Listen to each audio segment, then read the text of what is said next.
PM Modi ने 10 राज्यों के मुख्यमंत्रियों से बात की और कोरोना से लड़ाई को सही दिशा में बताया। पीएम ने बताया कि 10 राज्यों में 80% कोरोना के मामले हैं, लेकिन नियमों का पालन करके कोरोना को हराया जा सकता है।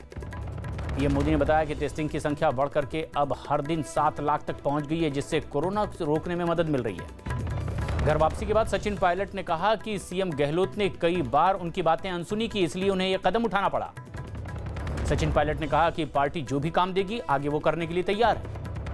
सचिन पायलट ने कहा कि कांग्रेस पार्टी सोनिया गांधी के नेतृत्व में एकजुट है और सब उनकी बातें सुनते हैं। पायलट की वापसी पर सीएम गहलोत ने बीजेपी पर पार्टी को तोड़ने की कोशिश का आरोप लगाया। राजस्थान के जैसलमेर में जिस होटल में गहलोत खेमे के विधायक ठहरे हैं, उसे बम से उड़ाने की धमकी मिली। सुप्रीम कोर्ट में रिया चक्रवर्ती के हलफनामे पर सुनवाई हो रही है, जिसमें उन्होंने सुशांत केस में बिहार सरकार पर राजनीति करने का आरोप लगाया। सुशांत के पिता ने रिया और श्रुति को भेजे पुराने व्हाट्सएप मैसेज साझा किए, जिसमें सुशांत के इलाज की जानकारी मांगी थी। सुशांत केस में सिद्धार्थ पिठानी से आज फिर ईडी दफ्तर में पूछताछ की जा रही है। सुशांत केस में रिया की मैनेजर श्रुति मोदी ने पूछताछ में ईडी को बताया कि सुशांत के लेन देन से जुड़े बाकी के सारे फैसले रिया लिया करती थी। सुशांत के अकाउंट से 18 करोड़ रुपए होने की बात सामने आई। सुशांत की बहन मीतू सिंह से भी ईडी दफ्तर में पूछताछ की जा रही है। खबर है कि ईडी ने रिया शोविक और उनके पिता के बयानों में अंतर होने की वजह से उनको मोबाइल फोन को जब्त कर लिया है। सुशांत सिंह की फॉरेंसिक रिपोर्ट में चोट या हाथापाई के कोई निशान नहीं मिले और हत्या की साजिश से इनकार किया गया। सुशांत मामले में बीजेपी प्रवक्ता शाहनवाज हुसैन ने पूछा, मुंबई पुलिस आखिर क्या छुपा रही है। आरजेडी नेता तेजस्वी यादव ने सुशांत मामले में शिवसेना को चुप रहने की सलाह देते हुए कहा कि सीबीआई की जांच हो रही है, अब इंसाफ का इंतजार करना चाहिए। यूपी के बुलंदशहर में सड़क हादसे में सुदीक्षा भाटी नाम की लड़की की मौत हो गई। छात्रा के चाचा ने आरोप लगाया कि छेड़खानी से बचने की कोशिश में हुए हादसे में सुदीक्षा की मौत हुई। स्कॉलरशिप पाकर अमेरिका में पढ़ने वाली गौतम बुद्ध नगर की सुदीक्षा भाटी छुट्टियों में अपने घर आई थी। सुदीक्षा की मौत के बाद उनके घर में मातम पसरा है। पुलिस ने आरोपियों पर कड़ी कार्रवाई का भरोसा दिया। मायावती ने बुलंदशहर में छात्रा की मौत पर दुख जताया और योगी सरकार से आरोपियों के खिलाफ कड़ी कार्रवाई की मांग की। बुलंदशहर में छात्रा की मौत पर आम आदमी पार्टी के विधायक नरेश बालिया ने यूपी सरकार को घेरा। बुलंदशहर में सुदीक्षा भाटी की दर्दनाक मौत पर यूपी कांग्रेस ने योगी सरकार को घेरते हुए आरोपियों पर कड़ी कार्रवाई की मांग की। समाजवादी पार्टी ने बुलंदशहर में छात्रा की मौत पर यूपी में कानून व्यवस्था के मुद्दे पर सरकार को घेरा। बुलंदशहर की घटना पर मेरठ रेंज के आईजी परवीन कुमार ने इसे एक्सीडेंट का मामला बताया और कहा कि हादसे के समय भाई बहन ने हेलमेट नहीं पहना था। उत्तर प्रदेश के बागपत में सुबह बीजेपी के पूर्व जिला अध्यक्ष संजय खोखर की गोली मारकर हत्या कर दी गई। बागपत में बीजेपी नेता संजय खोखर की हत्या पर सीएम योगी ने दुख जताया। बागपत में बीजेपी नेता की हत्या के मामले में पुलिस को शुरुआती जांच में निजी और राजनीतिक रंजिश होने की बात सामने आई। बागपत में बीजेपी नेता की हत्या के बाद मेरठ रेंज के आईजी प्रवीण कुमार ने परिवार के लोगों से बातचीत के बाद मौके का जायजा लिया। कानपुर के बिकरू कांड में 50,000 के इनामी बदमाश गोविंद दुबे को एसटीएफ ने चित्रकूट से गिरफ्तार कर लिया। दिल्ली सरकार के डिप्टी सीएम मनीष सिसोदिया ने स्कूल न चल पाने की सूरत में एमसीडी से दिल्ली सरकार को स्कूल सौंपने की बात कही। खबर है कि चीन तिब्बत में लगातार अपने सैन्य अड्डों को तैयार करने में जुटा हुआ है। तिब्बत के होटेन एयरबेस के पास में चीन 2 नए रनवे तैयार कर रहा है। कश्मीर के कुपवाड़ा में सुरक्षा बल के सर्च ऑपरेशन के दौरान हथियारों के साथ 3 संदिग्ध पकड़े गए। देश में पिछले 24 घंटे में कोरोना के 53,601 नए मामले सामने आए। देश में कोरोना के मरीजों का आंकड़ा बढ़कर के 22,68,000 के पार हो गया है। देश में कोरोना से होने वाली मौतों का आंकड़ा बढ़कर के 45,257 हो गया है। छत्तीसगढ़ में कोरोना से मरने वालों का आंकड़ा 1 महीने में 2 गुना होकर 100 तक पहुंच गया, जबकि राज्य में कोरोना से मरीजों की संख्या 12,700 हो गई है। पुदुचेरी के 2 कैबिनेट मंत्रियों के कोरोना पॉजिटिव पाए जाने पर मुख्यमंत्री ने उनके संपर्क में आए लोगों से कोरोना टेस्ट कराने की अपील की। मशहूर शायर राहत इंदौरी ने ट्वीट कर खुद के कोरोना पॉजिटिव होने की जानकारी दी। दिल्ली में 24 घंटे में कोरोना के 707 नए केस सामने आए और इसके बाद दिल्ली में मरीजों की संख्या बढ़कर के अब 1,86,000 के पार हो गई।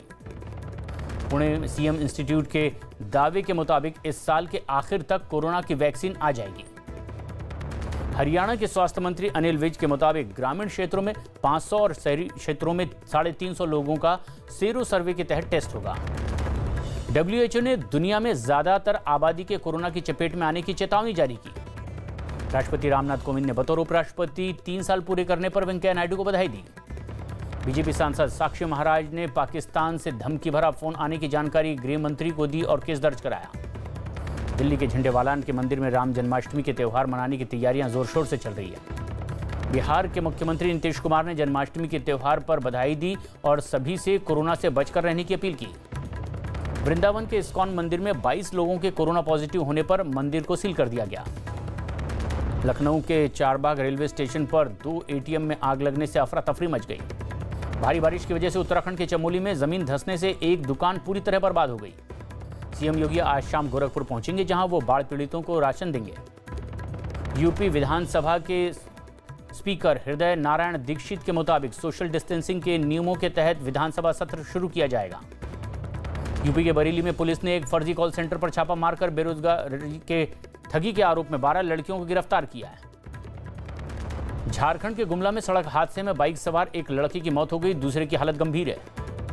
मध्य प्रदेश के पन्ना में एक लड़के पर खुद के अपहरण की साजिश रचने के बाद पुलिस ने उसे पकड़ लिया है। झारखंड के साहिबगंज में पुलिस ने अवैध वसूली और फायरिंग के आरोप में 6 लोगों को गिरफ्तार किया।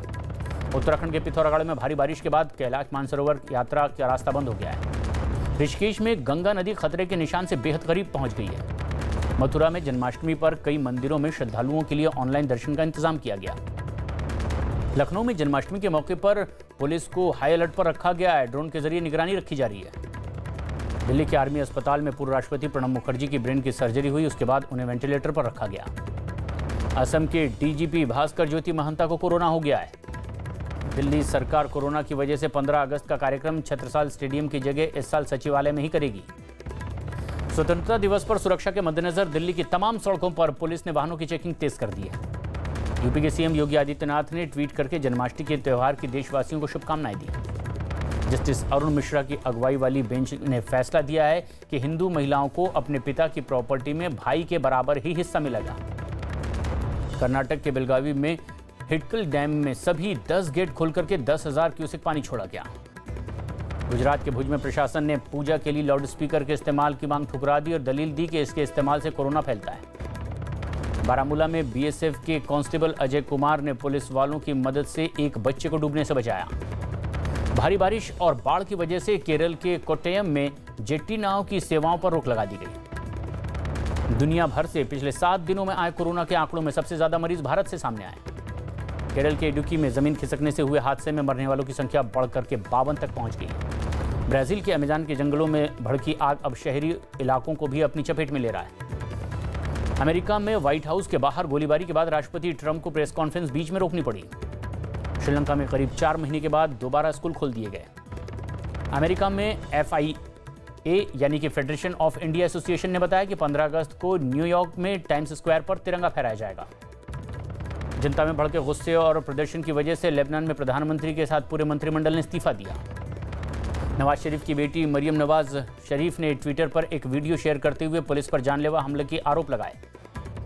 अमेरिकी मंत्री के ताइवान दौरे के दौरान ताइवान के हवाई क्षेत्रों में घुसे चीनी फाइटर प्लेन को लेकर अमेरिका और चीन के बीच अब एक बार फिर ठन गई है। लॉकडाउन के बीच जुलाई में ऑटो सेक्टर में पिछले साल के मुकाबले 36% की गिरावट आई। केंद्र सरकार ने कुछ देशों को छोड़कर के बासमती और गैर बासमती चावल के एक्सपोर्ट की शर्तों के साथ ढील दी। MSP 31 रुपए से बढ़ाकर 33 रुपए प्रति किलो करने के प्रस्ताव के बाद चीनी के दाम बढ़ सकते हैं। भारत और जर्मनी के बीच हुए समझौते के तहत भारत के लिए यात्री उड़ान सेवाएं अब 13 अगस्त से दोबारा शुरू होंगी।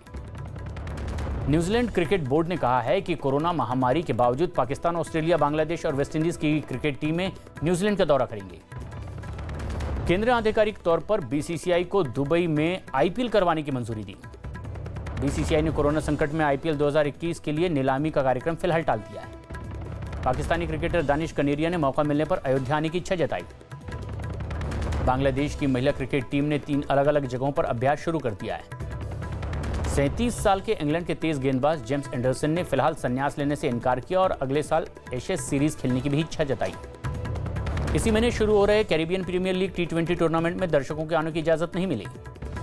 ग्रुप टेस्ट में फेल होने के बाद स्विट्जरलैंड के साइक्लिस्ट केविन विंटर पर 4 साल का बैन लग गया है। टीम इंडिया के लेग स्पिनर युजवेंद्र चहल ने सोशल मीडिया पर मजाकिया अंदाज में शेर को बिना कपड़ों का विराट कोहली बताया। जन्माष्टमी पर अमिताभ बच्चन ने अपने फैंस को शुभकामनाएं देते हुए एक तस्वीर शेयर की। गोरखपुर की एक छात्रा की गुहार के बाद सोनू सूद ने छात्रा की सर्जरी का खर्च उठाने की बात कही। निर्देशक रामगोपाल वर्मा ने उनकी खराब सेहत से जुड़ी खबरों को अफवाह करार दिया।